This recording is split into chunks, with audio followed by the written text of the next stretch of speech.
Hello and welcome back to your favorite channel, Soft Signal. My name is Kunal Gaukar and I'm joined with Shubham Taude, the two OGs for this episode. And before starting up with this episode, we had a lot of trouble getting into connection because apparently Facebook, WhatsApp, Instagram, everything was down. And luckily, we were able to connect on Gmail.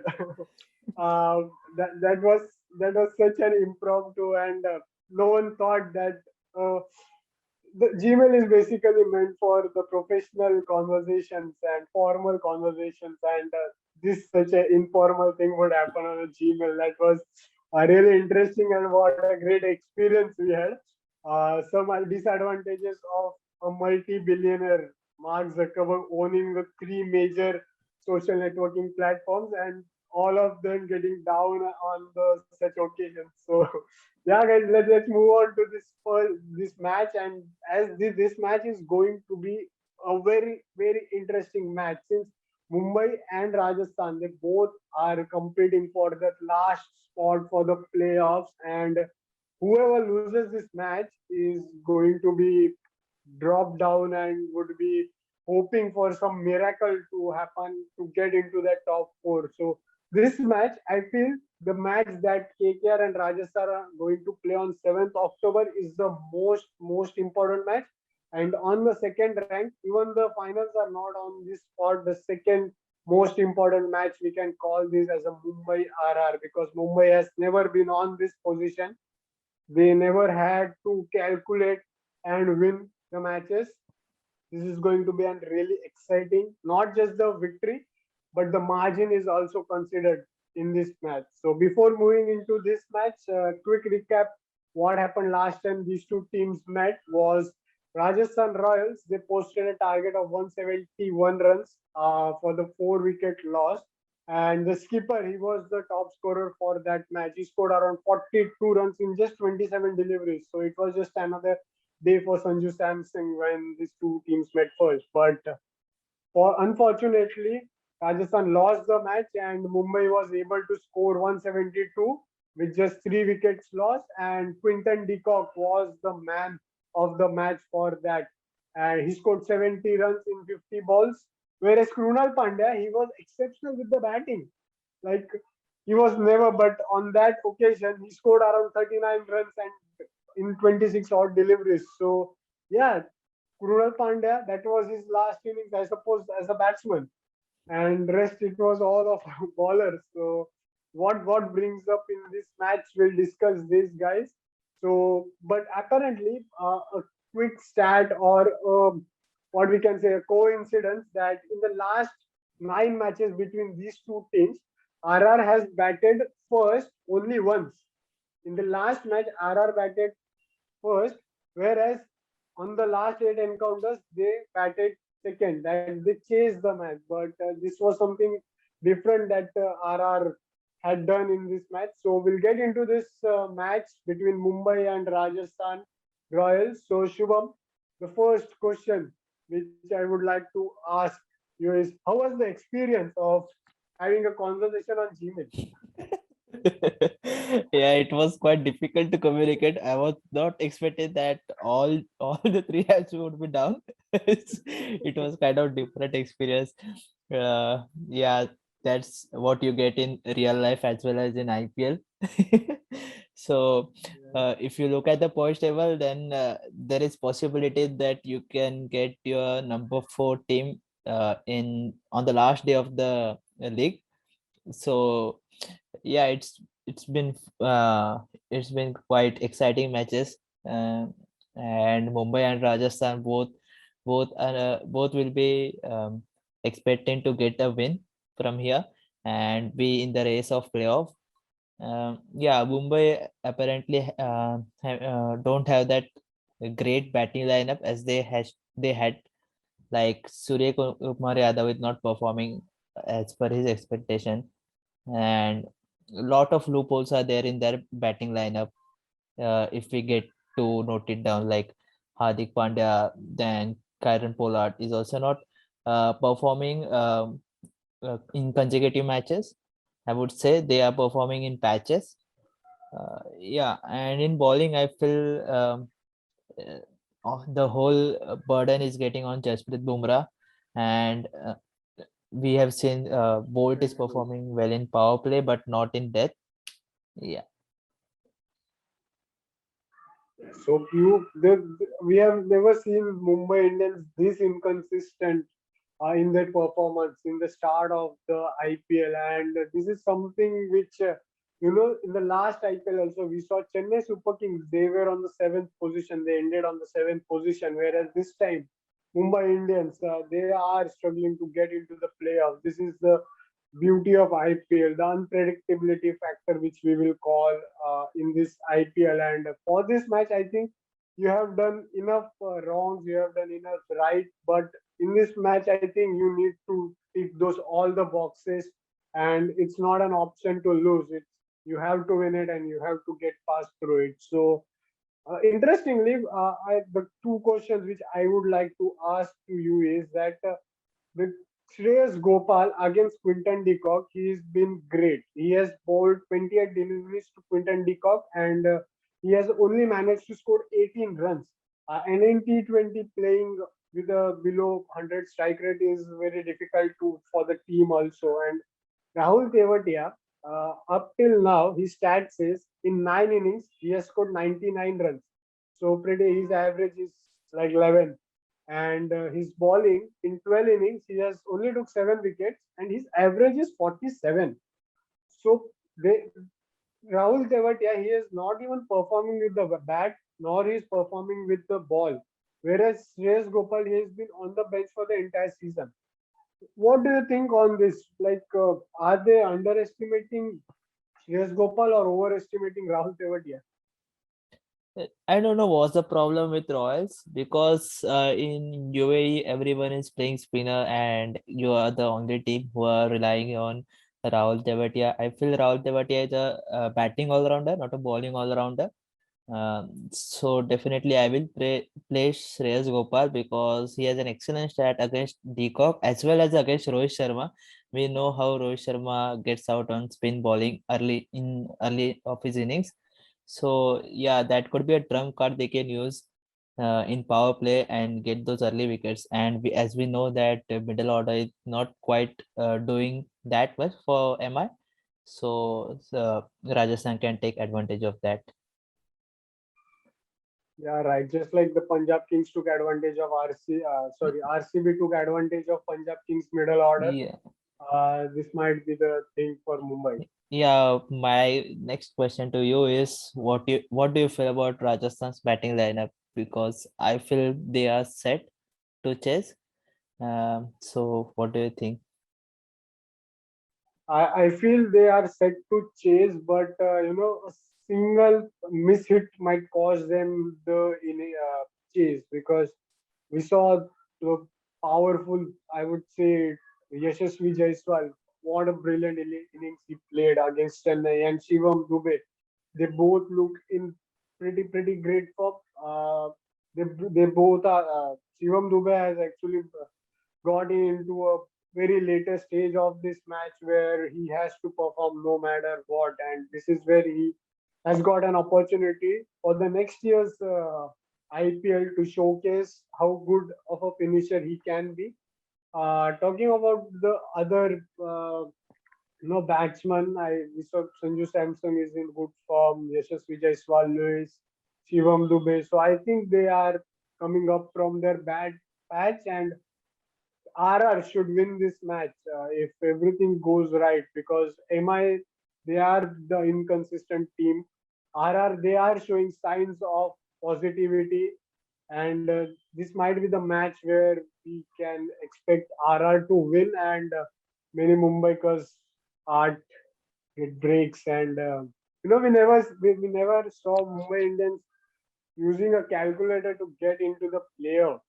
They are always been the top side of the team, and since Delhi Capital last year they were the champions, and now look at them. The tables have literally turned around. So, what do you think about that? Is there a lot of pressure because they have never been on this position before? They don't have that practice, or we can say that teams like Rajasthan, they have struggled and they know these situations very well. But Mumbai, they were always on the top on the points table. So do you think there might be an extra pressure on the management and players? I think we can see the pressure on players uh, as they are not performing as per their expectations.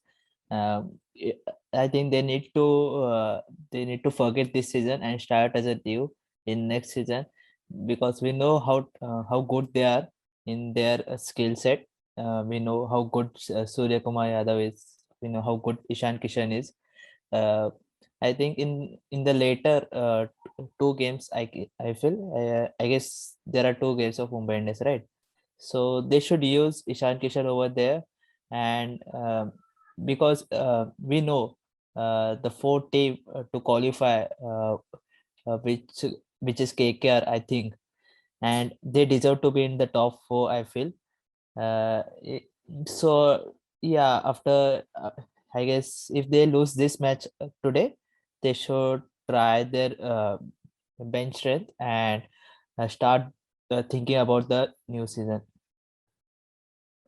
Yeah, right. Because if we see the in the entire points table, only three teams are in positive net run rate, whereas all the other five teams are in the negative side. And if Mumbai wants to qualify, or even Rajasthan wants to qualify, they need to win this encounter with a big margin. And so this might get a little tricky, where you might go for a big win, but a slight of the chances are that you might miss hit a single ball, and your team might get collapsed on a very low total. Yeah, yeah, absolutely. That's what I feel. And talking about Rajasthan's bowling, so what do you want to make changes over there? Yeah, one change absolutely right. Shreyas Gopal in place of Rahul Tewatia. I want him, and I don't want any other changes, since their striker, the main bowler for them who has taken wickets, is Chris Morris. Like, I don't know what's happening with their pacers, because an all-rounder cannot be a best bowler for your side. It should take wickets, because he has a role of batting also. So if he gets injured or anything happens to him, because the possibilities of an all-rounder getting an injured are more than any bowler. So I think if that happens, you have no one to get those wickets, crucial wickets. And Mustafizur Rahman, I think he should paddle up, and he should take more responsibility on himself than just to bowl those 4 overs. Yeah, absolutely. I think Rajasthan relied heavily upon English players, I feel, because they were thinking that there would be Jofra Archer, Ben Stokes, so they will get those 8 overs, but nothing like that happened, and it turned out to be disaster for Royals, because they have nothing to pick for the bowlers, because only available options were Indian bowlers. Like they had Jaydev Unatkar, then Akash Singh. So yeah, Rajasthan need to think about this in next season. Yes, like we have actually discussed this on the early episodes, where we talked how management should actually get players from different boards, and not only think about the best players from one board, because if a single board decides not to send certain players, it might get into the management's head. And as we saw, like, I feel like if Jofra Archer and Ben Stokes, they both, and Butler, if these three were into the side of Rajasthan, do you think Rajasthan qualifying or getting into the top two position? Because looking at the pitch, it is going slow down, and with Ben Stokes and Jofra Archer, it could have been a blast for them. Yeah, absolutely, because their batting unit is firing without Stokes and Butler. And if they would have been present, then obviously Rajasthan would have been qualified for this season. Yeah, yeah, because we saw yesterday the pace, the newcomer Yeah, the debutant, the pace Umran of Malik. him was, yeah, Malik, yeah. So his pace, Rana or Gill, they both were struggling against the pace, not because just of the pace, they are used to this, but because of the pitch conditions. The ball was gripping a bit, and certainly it was unpredictable pitch where ball was getting high, low, and Jofra Archer would have been magnificent on those tracks. So I think RR had a pretty good chance of getting the trophy itself, but because of these players missing out on this, I feel they have just, and England as an England team, they are missing from the England squad as well. So Yeah. how uh, such a good opportunity is getting lost. Yeah, yeah, and for Mumbai, I think Bumrah and Trent Bolt are doing absolutely fine. Do you think they should go with Jayant Yadav, or they should be with the Krunal Pandya and Rahul Chahar Jodi? Yeah, I think they should stick with Jayant Yadav because the only other option they have is Piyush Chawla, and I don't think they will they will ever play Piyush Chawla in such kind of situations as they are in. So I will go with Jayant Yadav. Jayant Yadav, right? So you don't want Krunal Pandya into the side, do you? No, not right now. No, like okay. One last question to you is that last match Mumbai Delhi. It was a fantastic chase by Delhi, no doubt about it. But do you think Rohit Sharma would have gone more aggressive, or the last over that was given to Krunal Pandya, instead of that it should have been given to Kieron Pollard? Yeah, in I guess they needed 3 runs in last over. Yeah. Yes. So actually Rohit planned well for those 19 overs a game. He planned better for that, but I guess Shreyas Iyer was one step ahead of that because he batted in 19th over brilliantly. He never took a chance against Bumrah. The only person who took a chance against Bumrah was Ashwin, and he was not able to correct that. so it was a brilliant move from I guess Shreyas Iyer to defend that 19 over and go on towards the 20th over. So yeah. So it was a bit calculated move from Shreyas Iyer because he knew Pollard or Krunal Pandya, they both, one of them might be bowling over between the 17th to 20th over, and I think Rohit Sharma, he just wanted to add an extra last over pressure on Shreyas Iyer, where I'm not going to give ball to these two guys now. I'm going with my main bowlers, where they both were just single double, single double. That was Yeah. brilliant. So yeah, yeah, that was very interesting to see. And this match is the 51 match. So, 51 is a super number, we say. Give him a 51. So we'll see what happens between the Rajasthan and Mumbai guys. So I hope you like this video. This was a very tricky situation for us because we get a very limited slot for us to shoot this video, and in that time, if this technical glitches happen, it might get delayed. So this was very experienced. So please like that button because this was a very great experience, and subscribe to our channel Soft Signal guys. Follow us on Instagram. I know it is down now, but I think it will get better over a time. So subscribe to it. If you want to get featured into this video, please send us a DM on our Instagram. We will look forward to it, and we have a pretty good lineup of guests uh, for you. So stay tuned, guys. And on a serious note, wear your mask, use sanitizer, maintain social distancing. I know festive season is coming up. You all want to play Garba, but guys, this is the time we are in this together. So let's say have a protected festive season, guys. Cheers.